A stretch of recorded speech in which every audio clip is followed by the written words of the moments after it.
which, if you're in California, good luck getting some tacos. I mean, they make everything a freaking hassle around here.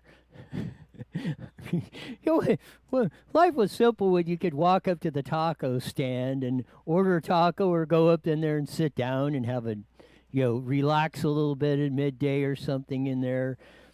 Now it's like I don't know, like almost like a major contract signing or something to like making a doctor's appointment. Yeah, that's probably even a better. It's probably like making a doctor's appointment, and then you got to sit and wait for 27 minutes of that on top of everything else. So we should be going on Facebook here in three, two, one.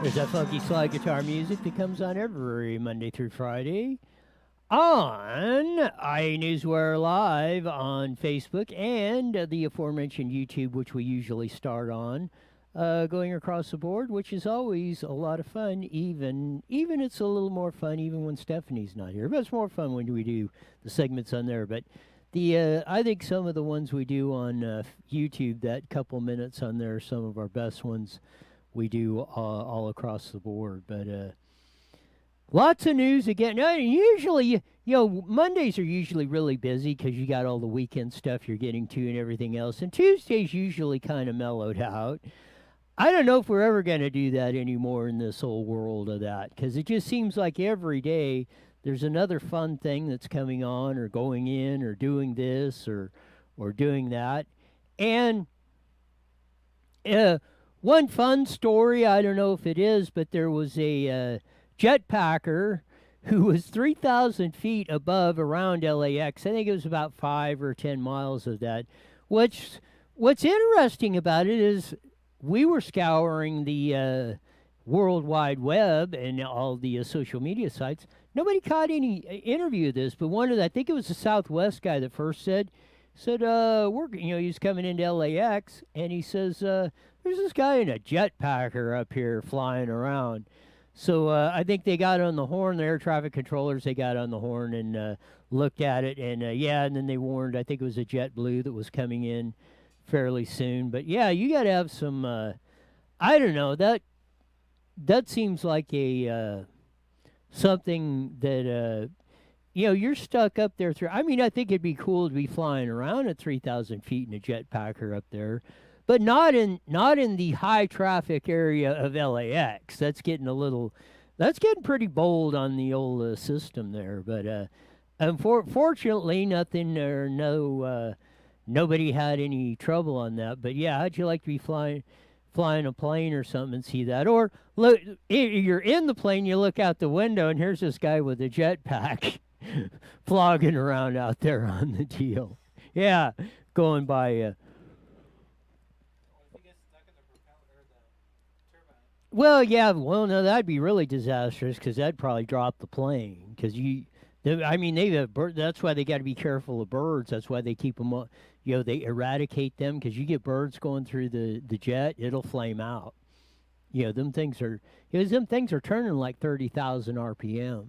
The turbine in there, and when you're spinning that fast, any slight thing can it can make those titanium turbines, which is a very strong lightweight metal, make them explode like shrapnel coming on there. So that's why they are.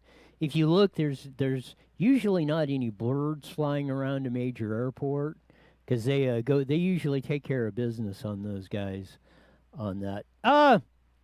Speaking of that, there could be no bigger difference than coast to coast.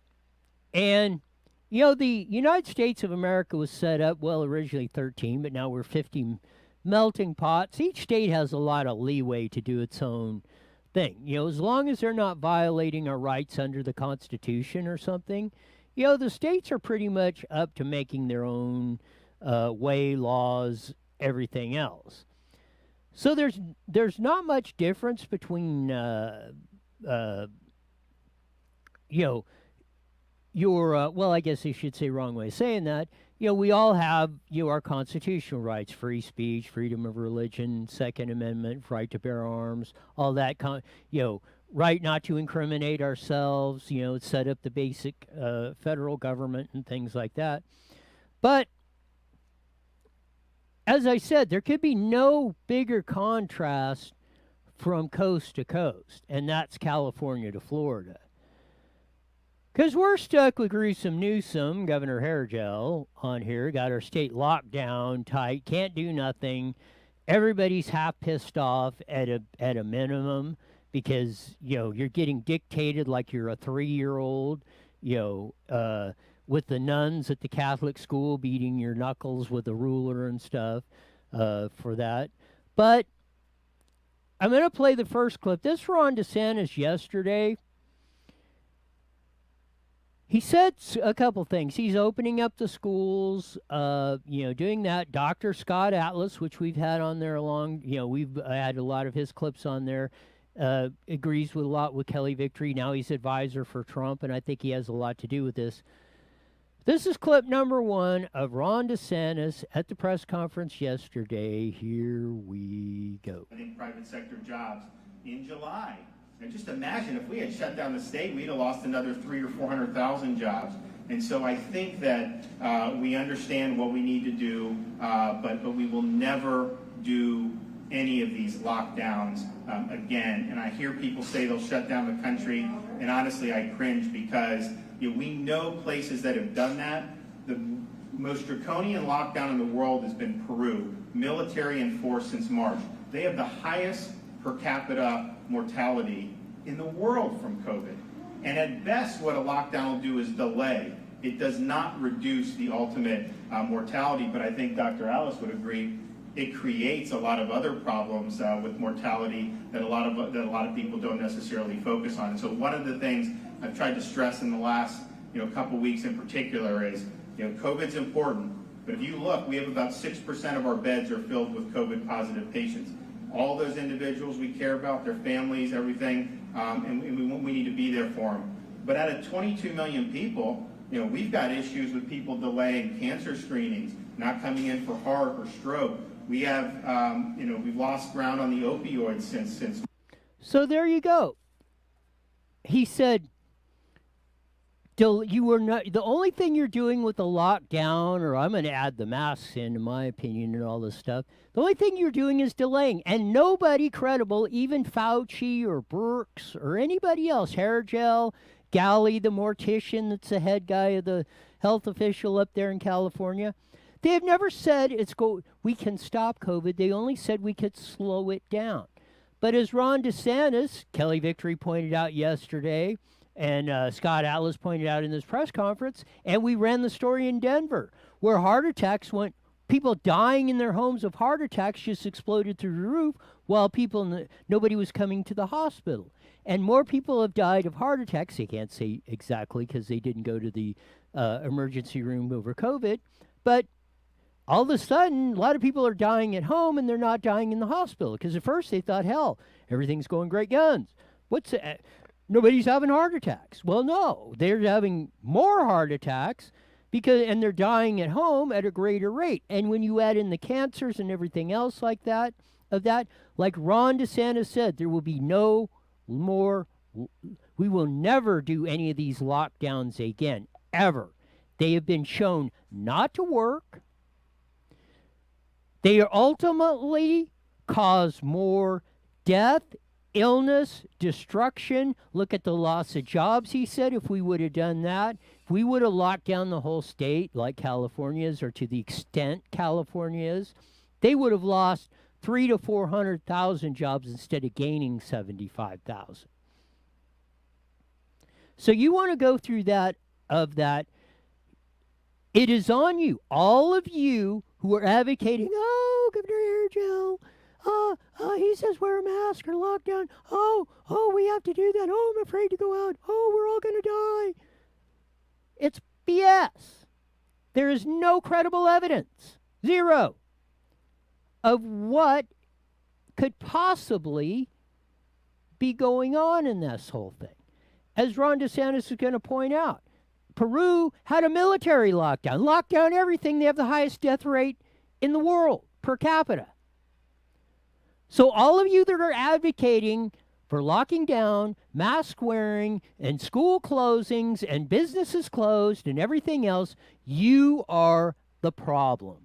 You are causing death and destruction at a greater rate than COVID-19 ever could have thought possible. We're going to do clip number 2 of that. This is Friday. Hair gel hasn't been back on the scene yet, and this is Tuesday of that. Here's telling you there is not going to be no green light. We're looking at these 4 tiers, color-coded, making it a little simpler for folks: purple, red, orange, and yellow.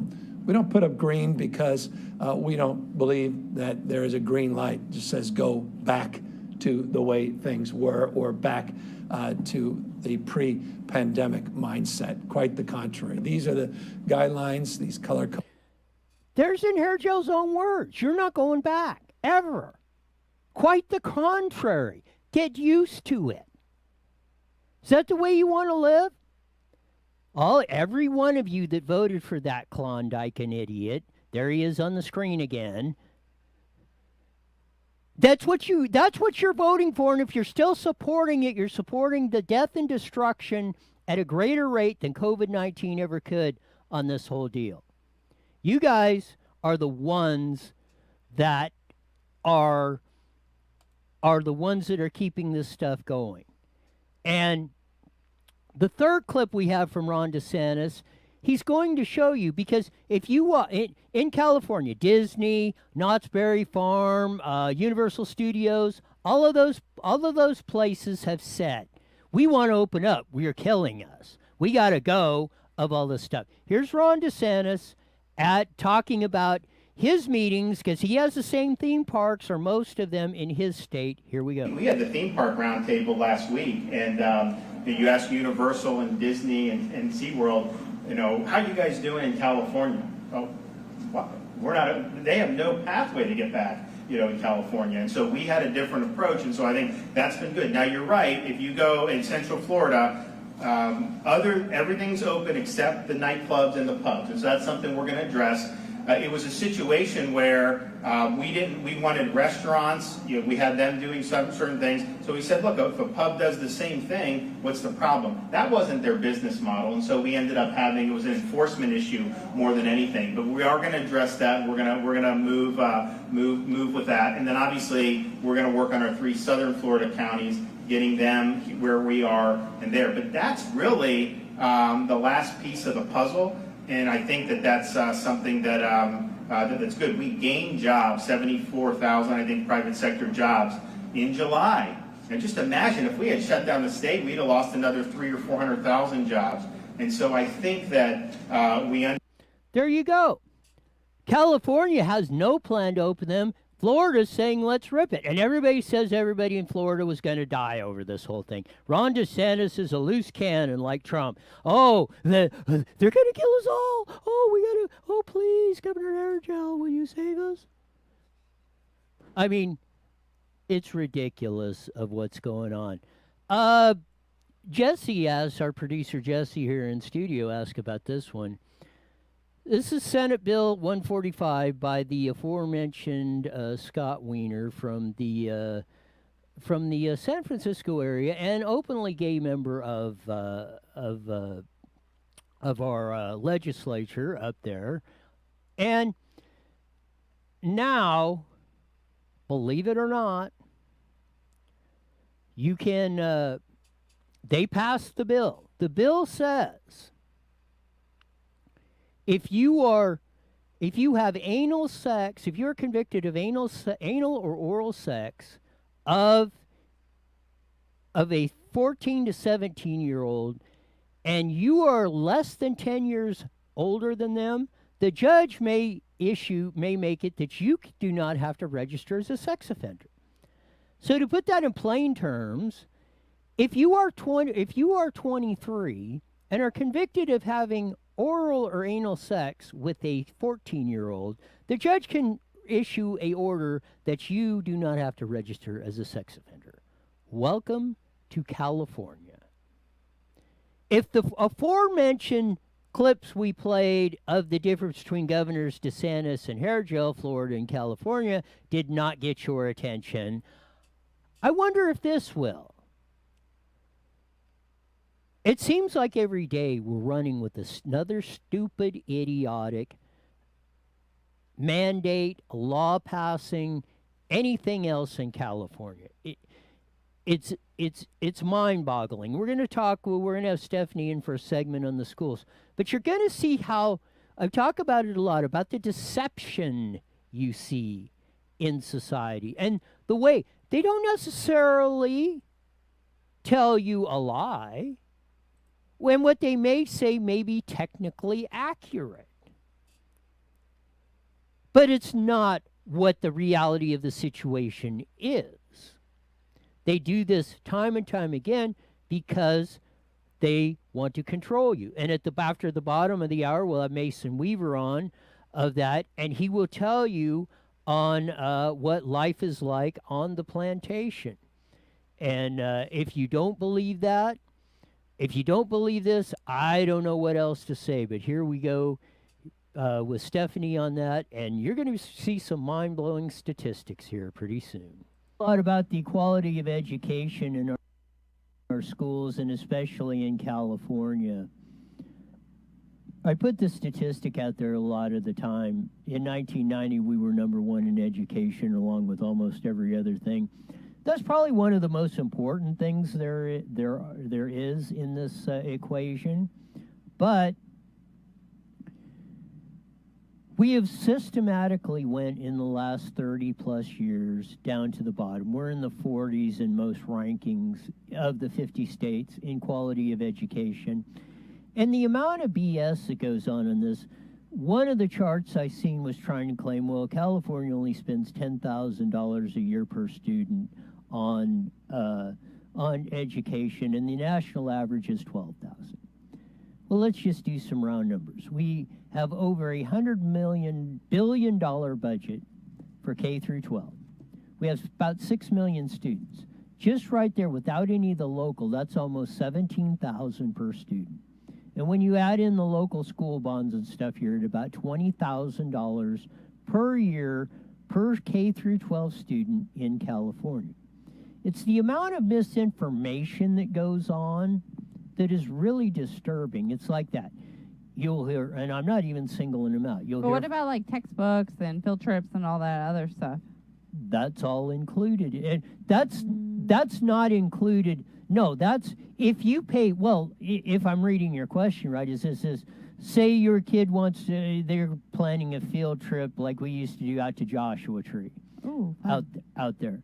And they say, okay, it costs $50 a kid, whatever. Some of them are paid field trips of that.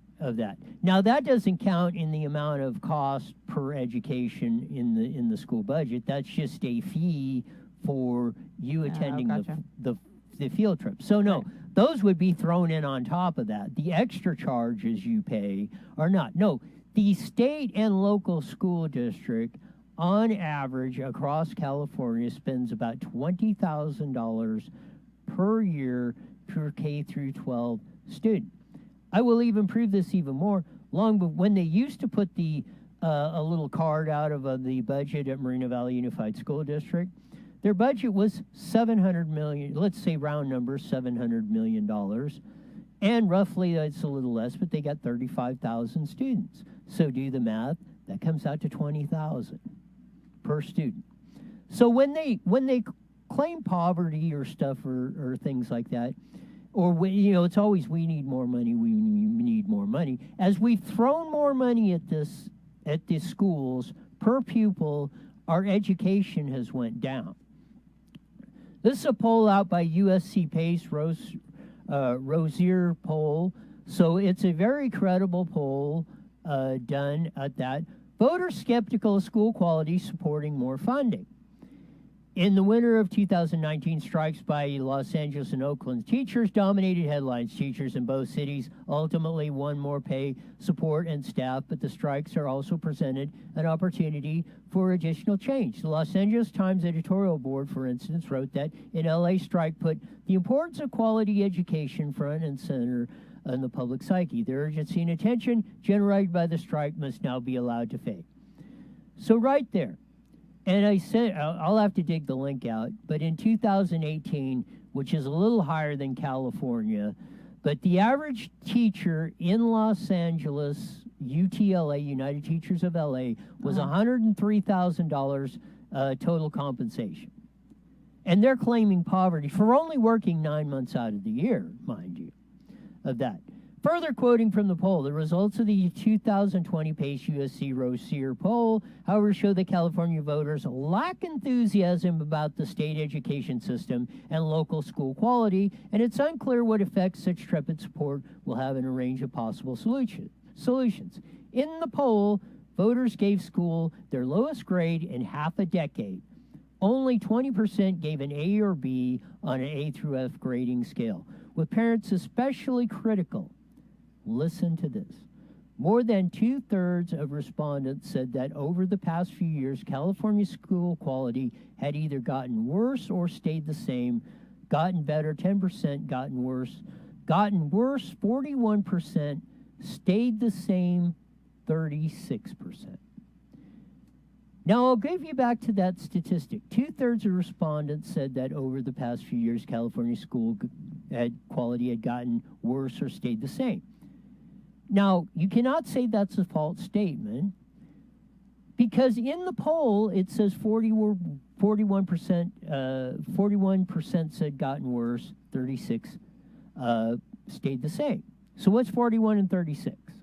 So we can do math right now. 77%. I knew that. So it really should have said over 3/4 of Californians, of California voters, gave a response that was that schools had either gotten worse or stayed the same. Because 3/4 is 75% and 77 is 2 points over that. But see, they tried to sugarcoat this or do that. That's why you have to carefully read these things. And if you say, and I say USC is considered, LA Times does a lot of joint polls with them. They do presidential polls with USC. USC, and very well accredited, school held in very high esteem, supposed to be a very high educational, institution, University of Southern California, of that. Listen how they skew the report.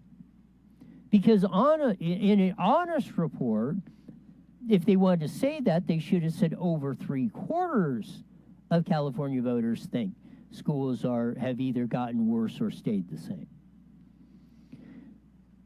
So again, it goes back to credibility. What can you believe? They will not tell you the truth of how much they spend every year per student. But isn't this the person that wrote the article that's wrong? No. I mean, what? This is USC, the person that took the poll. This is their. But who wrote the article? The article. USC, the poll, the ones that took the poll are explaining to you how their poll came out. So when you get to it, of that,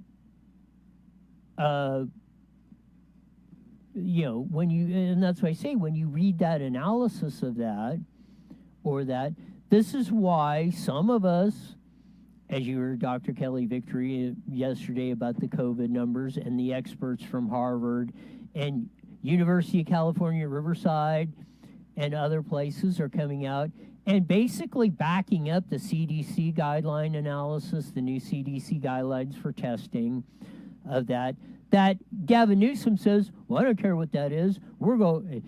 I don't like what those experts are saying. I'm going to use my own experts, a.k.a. the mortician Galley, who he's got up there, right, whose wife is the top medical official over at LA County, not Farrar, the witch who's only got the witchy-looking broad, who's got the who's only got a doctorate in social welfare. But that's why I see. Look, his experts are pretty homegrown of that, and if you don't agree with his experts or his opinion, you're out. Now, how is that following the science or the data? How can you believe the teachers when they're striking and saying we don't make enough money in LA Unified School District when we're making $103,000 plus total compensation for 9 months worth of work? How can you believe them when you see these charts that say we only get 8,000, 10,000 on average or whatever in the state of California when it's double that? It's the total of what you spend. The state of it in itself spends almost $17,000 per student. On top of that, like I say, you add in the local school bonds and stuff like that, you come up, the best figure and nobody's disputed it, is about $20,000 per year when you total all the revenue that goes into from all the sources to all the schools divided by the amount of students, you come up with about $20,000 per student. But you never hear that figure unless you listen to IE Newswire Daily. Exactly. Nice plug. But can you see the frustration? I think you kind of hear it in like a Kelly Victory, a Susan Shelley that comes on, a Cliff Cummings, or Tom Del Beccaro, or Melissa Ann Murray. Can you sense the frustration because we've been in this ball game a long time? And I do, but this is where I'm having a hard time with it, is I love the school my kids go to. I feel like they're getting a great education. I feel like the teachers do care. They do try. So it's hard for me to take that there's other teachers out there that don't. But you know how I am. I'm naive as hell. So. And it is. And I would never go and break down something like that the way you did. Like that is just like. But it's important too because you hear that teachers are only making $40,000 or $50,000. I know they're only making that. Your number. No, average. The average like teacher 60,000 in California makes $99,000 total compensation. 103. You saw the stat. Those are wrong. They you are gotta not click. wrong. Yeah, they are. You got to click on it. It's wrong. We'll have Bob Fellner from Transparent California on, and you can tell him he's Okay, wrong. I'm going to. If you click on it, it breaks it down to how much the teachers, that's total everything, with their medical, everything. Total compensation. That's with their 401k and everything. Retirement. Exactly. That's not going home with, though. How much of that are they losing? They're not losing a dime. Out of their paycheck, yes, they are. They don't get to take that home and go grocery shopping with it. That's what you pay. You pay that every year. No, you pay that. It isn't on their check, but the school district pays that benefits out, which you pay in taxes. So you pay that, whatever it is, salary, which is about $85,000 a year, and about $15,000 a year in benefits. I still don't think teachers make enough, though. They are, for the performance that we are getting. For the part, yeah, maybe. We are paying, but they don't make enough money. Way overpaying, because that has always been the argument. We need more money. We need more money. As they have gotten more money, the statistics of all that are schools. That's because anybody can go to college, take the test, do the courses, and bam, you're a teacher. Doesn't mean you're qualified to be one. So school districts need to start really getting into who they're hiring and what they're doing. But teachers, I still don't think they make enough money. The good ones that deserve it. And there's a lot of good gems out there. There are a few. There's some good gems out there. Again, there's always, there's always light in the middle of the darkness. Right. But how can it be working when we go from the top of the heap to now in the bottom? As we paid out more money times 4, I think in 1990, but you know what? I think a lot of it was averaging about $6,000 a student, everything in the state of California. Now it's $20,000. But times have changed. There's more technical things that children need, like Chromebooks and all this other stuff to stay up with times, because all the books and everything are going obsolete, because why would we want to touch a textbook anymore? Why aren't book people getting rid of books? Doesn't make any sense. Anyways, I still think that teachers need to make a little bit, they deserve a little bit more. But also, I think that comes with the world that we're living in. Parents aren't pushing kids to go to school. Parents don't care about their children's education. Parents don't care to help Timmy do his homework every night. You know how much I have to, I mean, this year's a little different, how much I have to help my kids at home to succeed in school. It's not a one-way street with school, home, and that's it. That's something that's always baffled me. And we'll get into I like when schools don't have homework. We need to do that. That was going to be my point. They spend that was always my point from because when you know I how was many in breaks elementary these school. kids get now? Because If I was in school, I said, I'm here 7 hours a day. right. We can't get this all done in 7 You hours. probably really I'm did here say 7 that. hours a day, 5 days a week, 35 hours a week, of that. We can't get this all done in this time frame. I got other stuff I want to do once I'm out of this, halfway house prison. Wow. And that was always my contention of that. If you can't get it done in 7 hours and that, there is something wrong with the system. And that was going back when we were up on the top of the deal. I was complaining about this. As I was in the middle of the thing, and it's going up. 10 seconds, last word. I think parents and teachers, community, everyone needs to start working together again. I think then our lives for our children will be better. There you go. We're on that. My clock's missing. of that. I don't know what. We're off today. That's because here we're at 30. We were actually on the right time. We're 30 seconds. Well, we're adjusting it. So, no, that was a very good segment on that, but I hope you enjoyed it, especially the deception that goes on with a lot of that stuff that, and the statistics. Even though they were technically correct, they weren't giving you the real picture on the polls, but if you Here we read go, the guys. article, 10 seconds. Steer the Line on Twitter and Facebook, and visit steertheline.com. IE Newswire Daily is on the air. The following is a paid program. Views and claims expressed are those of the program producer and are not endorsed by this station. Opinions expressed are not necessarily those of radio station KMET, its management, employees, or affiliates.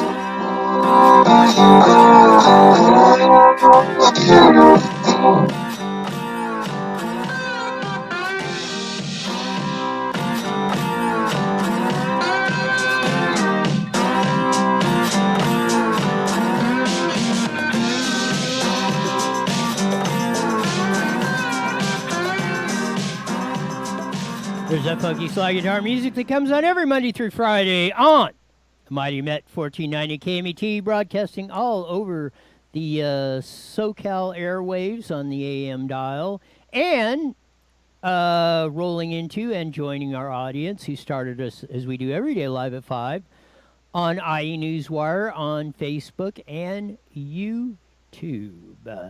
Hopefully we'll have Mason Weaver coming on here in a few minutes on that. But there's some breaking news coming on that. We'll discuss it with the aforementioned Mr. Weaver coming up on that. We went through some of the stuff, the differences at the top of the show, between Ron DeSantis, who's opening up Florida, keeping things going, and Governor Hairgel. Well, Nancy Pelosi has a deal going on here that she had a hair salon opened up, or something to the effect, wearing no mask or something, where everybody else was, everybody else has to suffer without a haircut or nail salon and that. But Pelosi has her way with it. Maybe we'll discuss that with our next guest coming up. He's a author, lecturer, just all around great guy. His book, Leave the Plantation, was probably his most favorite or most famous or widespread literary writings of that. But my favorite book of his is Seven Secrets of Success. It's very easy read. You can probably read it in less than an hour. It's very brief. It's very to the point. But if you follow those 7 principles, it will change your life radically. But we haven't had him on in a long time on that, but he's back now. Mason Weaver, welcome back to IE Newswire Daily with Roy. Man, I really appreciate you guys. I miss you. I'm not on the air. I just got this doggone war in front of me, and I'm a warrior, so I'm enjoying kicking behind and taking names. Sometimes I don't even take names just in case they want to get their butt kicked twice. Yeah, you don't have time to take names. No, I can't count. I'm a Berkeley graduate. There you go. Yeah, as volatile as the times on there, I can see that point. I mean, it's kind of sad that you're saying that, but it really is true. After the butt kicking, you don't even have time to take names because the next one's erupting right in front of you. Man, it's like it's amazing how grown people will come up to you and act like they're your parents, making comments on what you wear or who you believe and support, as if they have to correct you. I'm just amazed at grown people. And usually, by the way, they're grown females. They're in your face. They say stupid things to you. I think they're hiding behind their femininity, but they don't have any femininity. I at the airport the other day, and this woman, this employee, I'm not sure who she was, what she worked for, but she came in and she consulted me. She said, "You are not wearing your mask properly. Put your mask up." I mean, just like a grown man. I turned, I said, "Yes, sir." She said, "Sir, I'm not a man." I said, "Then stop acting like one." Is this stuff crazy or what? I mean, and we went through the one, and I don't know if you heard Ron DeSantis yesterday or Gruesome Newsom Friday. Gruesome Newsom put out a color chart, and he said green. There was no green. He said, "You're not going back to the way you were." I mean, Ron DeSantis yesterday said, "We're opening up. There is no he says, "We are never locking down again." He says, "The lockdowns have done far more damage than any damage COVID has done all across the board."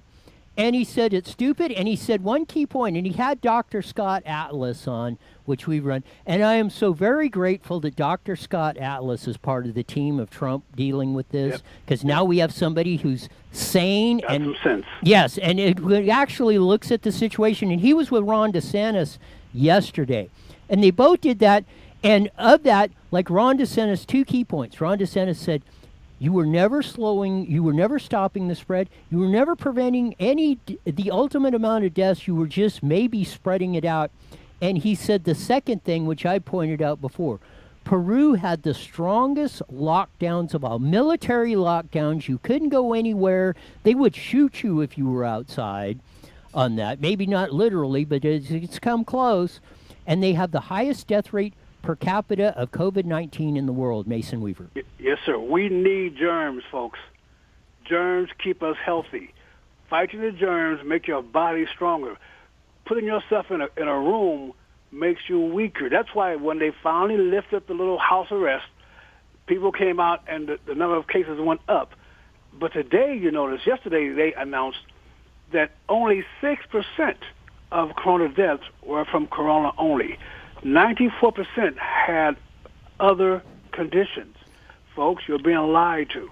And it's a lie to hurt the economy, to hurt the American people, to make you sick, to make you dependent, to make you afraid. That's what they do. The only element, the only thing Democrats produce is fear and poverty and death. And they're doing their job. And what flashes through my mind is what you have written so many times and spoken. The Democrats want to keep you on the plantation. The Republicans want to get you off the plantation. Absolutely, and they've always fought that. I began running ads last Friday, on black urban radio stations. The ads are saying basically, what have Republicans done for black people? Fisk University, John Howard University. We named universities, and then we said, what have Democrats done for black people? Poverty, slavery, drugs, gangs, inner city ghettos. That's what you're going to get. They've always been the party, the spirit, not just the party. They've been the spirit of misery and drugs and gangs. And those ads are getting a lot of response. I have an interview tomorrow with a radical liberal urban radio personality. I cannot wait. He's going to set me straight. I cannot wait. I need to be set straight. Yes. We're going to have a fun time this election cycle, folks. We're winning this. The misery is affecting Democrats. That's why you see Joe Biden coming out of his bunker, trying to go to a 12-man rally. Bless. Didn't know where he was. Bless his heart. We got this, folks. I'm talking to people. I had a hardcore, lifelong, second-generation gang member, a thug, tell me he's voting for Trump. I said, "What do you mean you can't even spell Trump? What do you mean you voting for Trump? How can you?" He said, "Man, all I know is that we can't even hang out anymore at anybody's home because everybody got a job." Ray got a job now. He's upset because his buddies can't hang out in the corner with him no more. He's gonna go get a job somewhere, man. Isn't that the truth? I mean, it's like what amazes me of those on the center left that are defending all this madness that's going on. Do you just really love to torture yourself? Are you that afraid of success? Are you that afraid that you will have to leave the plantation and your life will be better for it and you just can't handle it? I don't know. I can't wrap my head around this. It's like the abused woman. Yes. Stockholm Syndrome. Yes, that's what it is. We're beating. Democrats understand if you beat somebody enough, they will support you. The pimp understands that. The drug dealer understands that. The Nazis understand that. Socialists understand the more you beat somebody down. You look at the strongest Democratic cities, the strongest cities. You see more poverty, more gangs, more drugs, more deaths, because the more miserable somebody is, they vote and support the person that's abusing them. That's why they're doing what they're doing. It wins for them. It is. And I mean, I don't know if you've heard this one. I just was made aware when they get me my screen up on the Pelosi thing. But this just broke on Fox News a couple hours ago. Exclusive from Fox News, House Speaker Nancy Pelosi visited a San Francisco hair salon on Monday afternoon for a wash and blowout, despite local ordinances keeping salons closed and amid the coronavirus pandemic, Fox News has learned. In a security footage obtained by Fox News and timestamped Monday, 3:08 Pacific Time, the California powerhouse is seen walking through an e-salon in San Francisco with wet hair without a mask over her mouth and nose. Play the video, a little bit of that. There's a little bit of video of the security on that. What's your reaction, Mason Weaver? Well, you guys understand that the laws and regulations are not for a master or his wife. It's for the slaves. So those regulations are for you, but she is because she's the queen. I mean, she owns the ghetto. She's Miss Anne. So her job is to stay pretty and stay secured. She doesn't like guns, but I bet you she has security guard with her. She looks at you as cannon fodder. She looks at you as a means to an end. She looks at you as if you're expendable, and she will continue to do that because she is in a very, very safe district. That's why they elected her to speaker. She will never be out of office. She will never be voted out of office by the people, and she will live in a squalor, as you guys see it. She has no respect for anything, any person in America. She's a hateful female, and I cannot wait until we put her back as ex-speaker of the House. Exactly, and that's one thing all 50 states can do. You know, if you get a majority of Republicans in there, Nancy Pelosi will no longer be Speaker of the House and wield, that position is very powerful. All the spending bills originate in the House, and the House of Representatives maybe not powerful is the wrong word, but a very influential. It can even be more influential in the way the shape of our country is the Senate and the presidency, because all bills have to originate in the House, and then the Senate has to confirm them or what, and especially spending bills, and the president either signs them or vetoes them. But that is a more important office, and that affects that is really a 50-state deal, like with the Senate. You put a majority, which we have a majority. We need to strengthen the Republican majority in the Senate, and definitely turn the House from Democrat to Republican in 2020. Then if we reelect Trump, it's Katie bar the door. Yes. Now, I was in Washington D.C. for a meeting. It was a very exclusive meeting. It was very hush hush. They actually opened the hotel up for our meeting, only for our meeting for the weekend. The hotel was closed before the meeting and it closed down after the meeting. And this is where President Trump made his rebuttal to Joe Biden's acceptance speech. And he came into that room and shared some things with us that I hadn't even thought of. But he seemed to believe that the Democrats are really, some Democrat states are actually planning to threaten to succeed from the union over the election. It does not go their way. They expect to have a hard count. They expect to be controversial. And these folks, if you notice now, the rioters, the peaceful demonstrators now, are in full uniform. Yes. They have very expensive military gas masks. They have expensive, high-quality police bulletproof vests. They have Teflon helmets, and they are in uniform. They're organized. They're trained. They pre-hide their explosives and stuff, and these people are training. They're on. You see them on airplanes, the airports, walking through. They're traveling. They're on trips. They're going to places. I have flown a dozen times in the last 3 weeks, and you see them in every airport, in groups, and they got their luggage they check. They don't seem to be. I'm up there. I'm always checking my luggage because, I carry. So I'm always in a special line, and you don't see them there. So it's just I know that there are things that they're planning on doing, and I'm glad to see the president was also aware of it. That gives me some hope that maybe they've infiltrated, maybe they're doing the video surveillance, maybe they're in those meetings, to conspire, to plan to burn down someone's building. It's a conspiracy. Yes. To commit arson.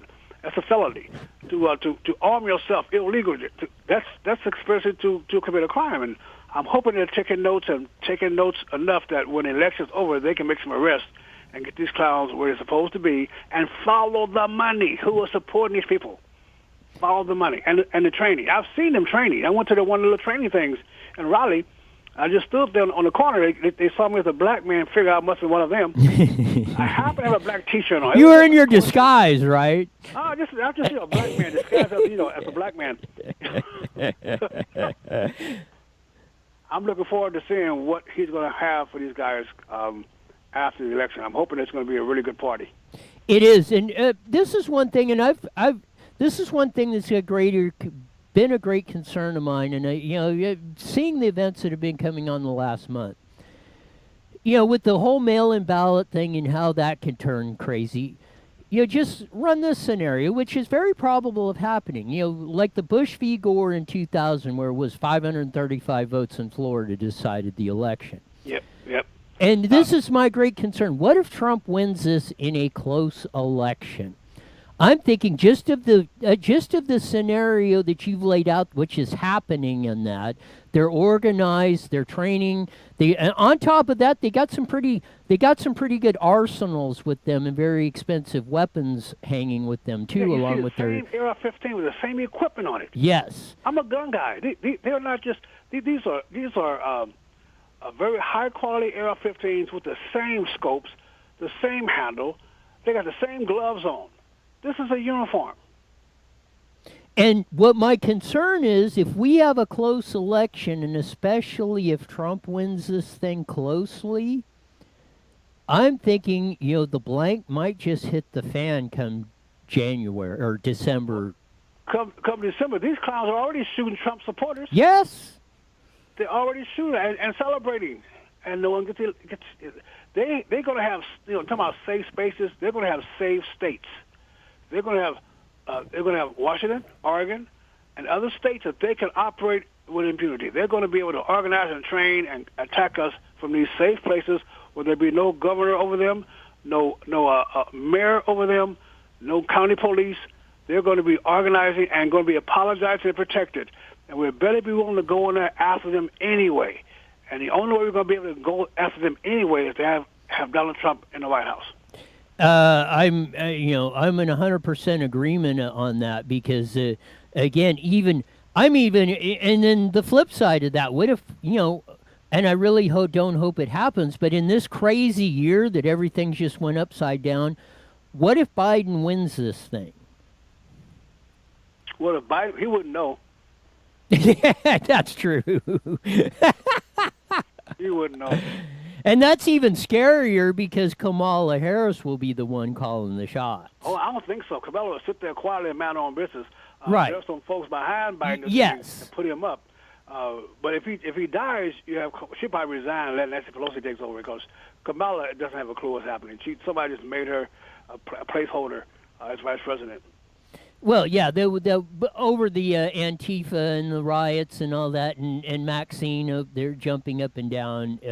He was almost forced to take somebody like that. That else he would have had a Democratic Party insurrection amongst the kooks out there if he wouldn't have nominated Kamala or somebody like her on that. But that's what's frightening about the political situation in that is we are not looking at the best Joe Biden's actually, and I've said this 10 years ago or when he was vice president in 2008 or even 2012 or Barack Obama, even though I didn't agree with hardly anything they did, at least they had their mental faculties together. Joe Biden, by anybody, I mean, I would defy the person that says Joe Biden is coherent enough to run a push cart selling popsicles, much less be president of the United States. But Uncle Joe's okay. Uncle Joe's a guy that goes to the family reunion and picks on all the little girls. Uncle Joe's a guy. He's the guy that you kind of you put in a corner. You just kind of look at what he says, but you do not ever, under no circumstances, give Uncle Joe the key to the nuclear weapons. Yes, that's what that frightens me. I've never been nervous, even when Barack Obama had that power. I was not, at least I knew he was coherent. Yes.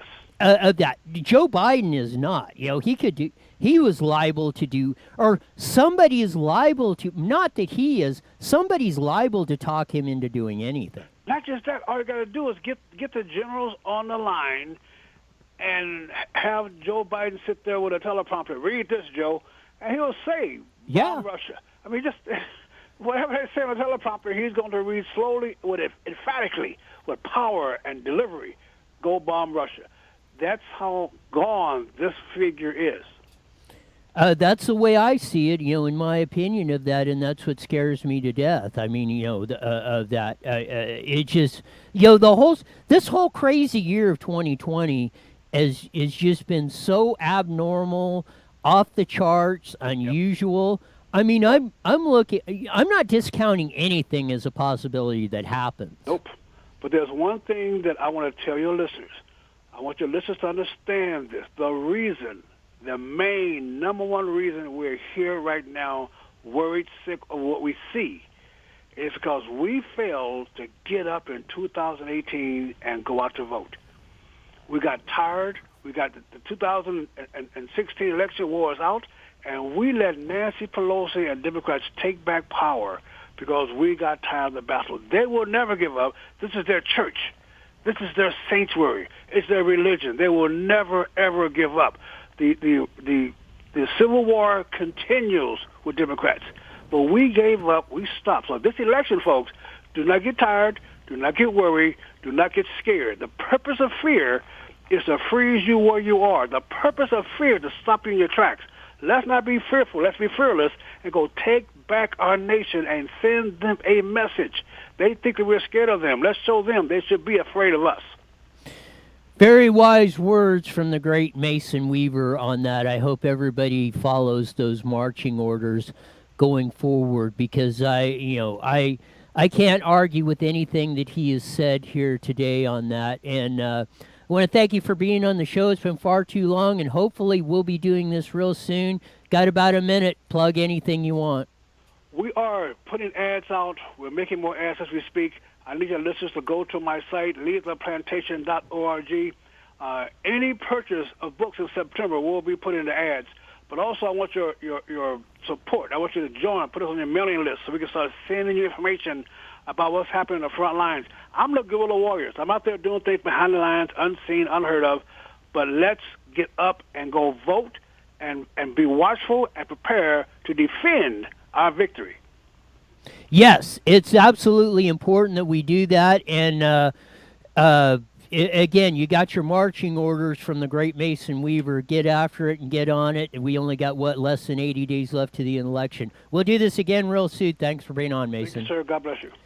Want to do one more thing. We done that, and to mention these elections on that, and I just got a message on that from that he posted on our IEN site.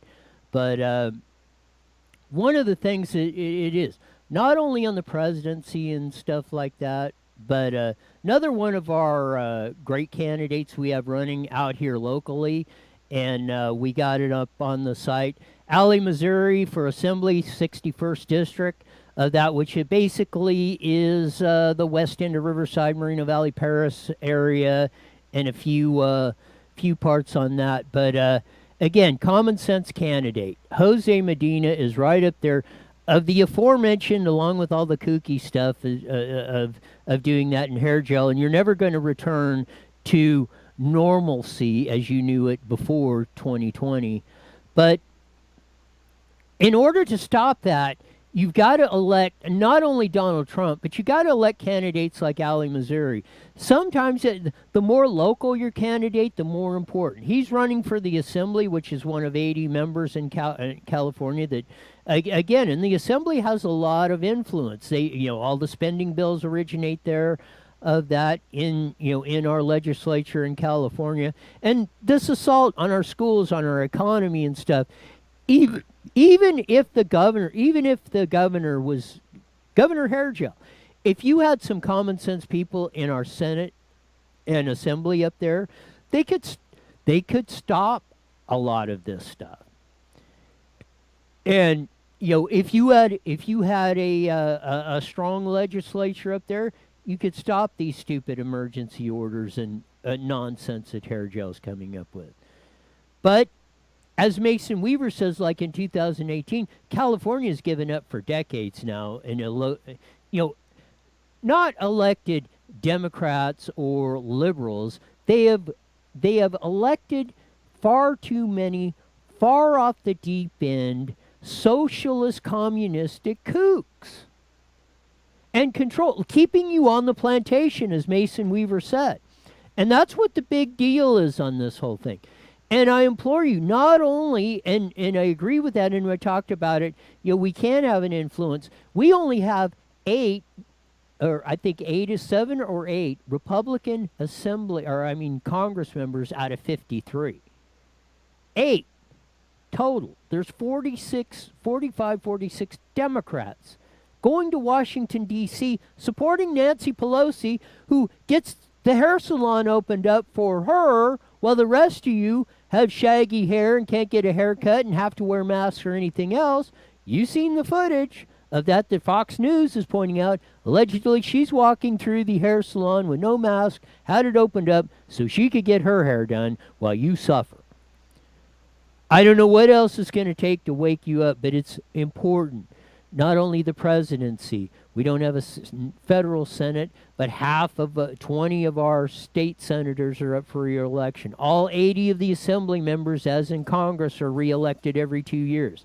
You have city council, school boards, mayors, county supervisors, sewer cleaning commissioner, and everything else going on. And they're all just as, or even more important, like I say, you can have a lot more influence in your local area because you see those who you elect to your local offices. You see them in your communities. You can call them up, visit them, go to the city council meetings and stuff.